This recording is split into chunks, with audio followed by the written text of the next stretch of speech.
और बड़ी खबर इस वक्त की आपको बता रहे हैं, प्रयागराज में देसी बम फेंका गया है।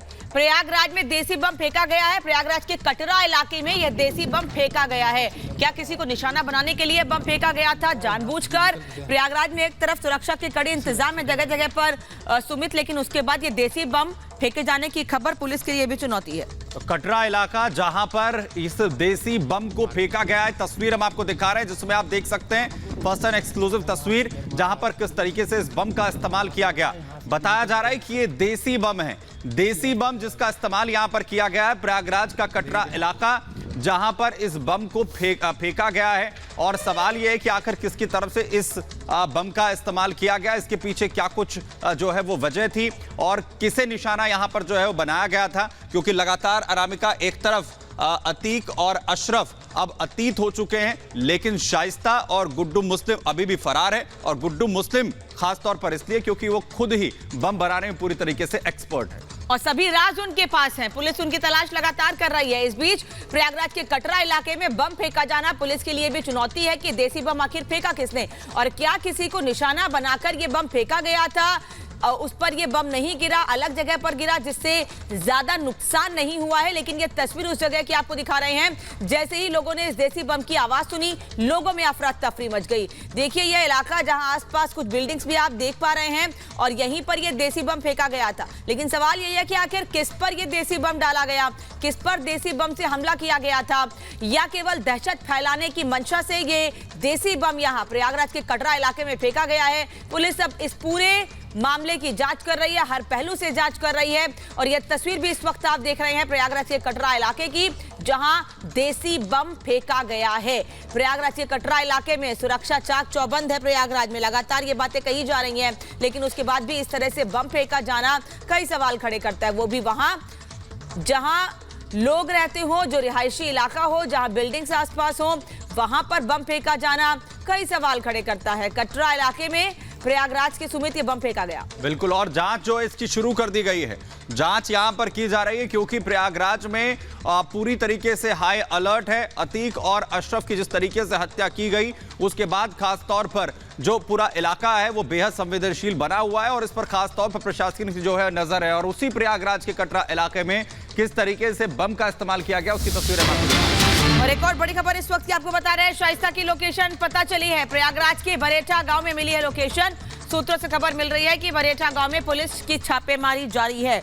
पुलिस अभी बरेठा गांव में छापेमारी की कार्रवाई कर रही है क्योंकि ये पता चला है कि यहीं पर है शाइस्ता और उसी को लेकर पुलिस लगातार जगह जगह छापेमारी की कार्रवाई कर रही है। शाइस्ता को लेकर सुमित केवल प्रयागराज में ही नहीं बल्कि आसपास के जिलों और कई जगहों पर छापेमारी की कार्रवाई हो चुकी है और होती रही है। लगातार उसे ट्रेस करने की कोशिश हो रही है और जो लोकेशन अब बताई जा रही है प्रयागराज के भरेठा गांव में उसकी लोकेशन मिली है, जिसके बाद कार्रवाई वहां पर भी तेज कर दी गई है। छापेमारी की कार्रवाई भरेठा गांव में की जा रही है। आपको बता दें कि जो सूत्र जानकारी दे रहे हैं, भरेठा गांव में आखिरी लोकेशन यहां पर शाइस्ता परवीन की मिली है।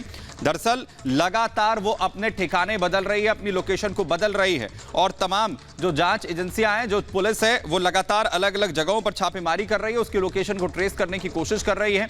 भरेठा गांव में उसकी आखिरी लोकेशन जैसे ही मिली है, उसके बाद वहां पर जो जवान है वो पहुंचे, छापेमारी की कार्रवाई वहां पर की गई है। लगातार उसे पकड़ने के लिए तमाम कोशिशें यहां पर की जा रही हैं और जो सूत्र जानकारी दे रहे हैं उसकी लास्ट लोकेशन को प्रयागराज के भरेठा गांव में ट्रेस किया गया है, जहां पर अभी भी छापेमारी लगातार चल रही है। और वहीं अब आखिर भरेठा गांव से वो कहां गई है और अगर उसकी लोकेशन वहां पर ट्रेस की गई है तो वो अभी भी प्रयागराज के आसपास के इलाकों में हो सकती है और इसे लेकर भी अलर्ट यहां पर जारी जो है वो कर दिया गया है और कोशिश यही की जा रही है कि जल्द से जल्द से ट्रेस यहां पर किया जा सके। अनामिका हमारी सहयोगी जो है ग्राउंड जीरो पर इस वक्त मौजूद है। अनामिका, सबसे पहले ये जानना चाहिए, कुछ देर पहले खबर जो है वो बम को लेकर आई कि एक देसी बम का इस्तेमाल किया गया कटरा इलाके में, क्या जानकारी उसे लेकर मिल पा रही है? किसने इस्तेमाल किया, कहां से बम आया, क्या अपडेट है? और देखिए, पहले ये खबर आई, जानकारी आई कि जो अतीक के वकील है विजय मिश्रा, उनके घर पर बमबाजी की गई है।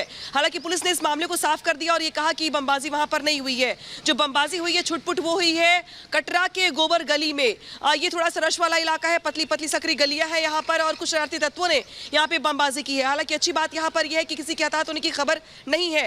पुलिस ने यह कहा है कि कुछ लोग माहौल की आड़ में माहौल को खराब करने का प्रयास कर, कुछ शरारती तत्व हैं जो इस माहौल को खराब करने का प्रयास कर रहे हैं। जो बहुत ही टेंस माहौल चल रहा है, अतीक की हत्या के बाद से कुछ लोग इसका फायदा उठाना चाहते हैं, लिहाजा कुछ गलियों में जाकर के बमबाजी करके भाग जा रहे हैं। हालांकि पुलिस की पकड़ में अभी कोई नहीं आया है। गली के लोगों ने इस बात की जानकारी पुलिस को दी है और ये कहा है कि कुछ लड़के यहाँ पर आए थे, बम फेंक करके भाग गए। इसके बाद से पुलिस लगातार पूछताछ कर रही है, ट्रेस करने का प्रयास कर रही है कि ये कौन लड़के हैं जो शरारती तत्व हैं जो बमबाजी करके गोबर गली से निकल गए हैं। फिलहाल अच्छी खबर यहाँ पर यह कि कोई हताहत नहीं हुआ, दीवार पर ये बम मारा गया है और कोई घायल नहीं हुआ है।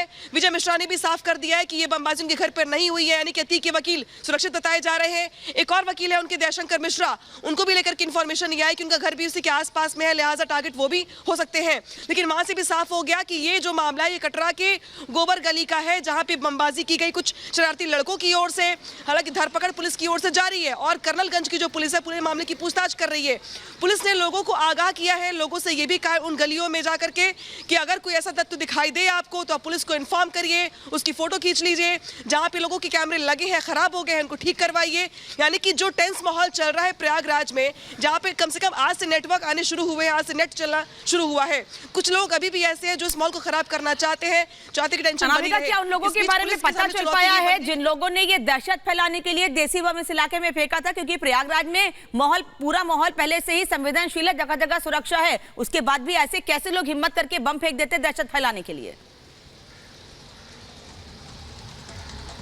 देखिए, कुछ इलाके ऐसे हैं प्रयागराज में जो बहुत सेंसिटिव जोन में आ जाते हैं, जैसे चकिया है, जिसके अलावा कसारी मसारी कब्रिस्तान के आसपास के इलाके, इसके अलावा कटरा, इसके अलावा कर्नलगंज, ये कुछ इलाके ऐसे जो पास में हैं और ये वो इलाके भी हैं जो मुस्लिम बाहुल्य कहे जाते हैं, लिहाजा ये बहुत सेंसिटिव जोन में आ जाते हैं। हालांकि अच्छी बात यहाँ पर यह है कि जो बमबाजी की गई वो सिर्फ और सिर्फ दहशत फैलाने के लिए की गई, यानी कि टारगेट ये था कि यहाँ पर टेंस माहौल हो जाए और ज्यादा संवेदनशील मामला चल ही रहा है पहले से ही, लोग खौफ में आ जाए, माहौल ठीक ना हो पाए। लेकिन पुलिस की ओर से अगर बता दूं मैं आपको तो हर चप्पे पर तैनाती पुलिस की है, आरएफ तैनात कर दी गई है, तैनाती पूरी तरीके से है, मुस्तैदी है, लगातार हर चीज पर जो ध्यान है वो इस वक्त रखा जा रहा है प्रशासन की तरफ से। लेकिन ये घटना कहीं ना कहीं सवाल यहां पर उठाते हैं। अनामिका, आप नजर बनाए रखें।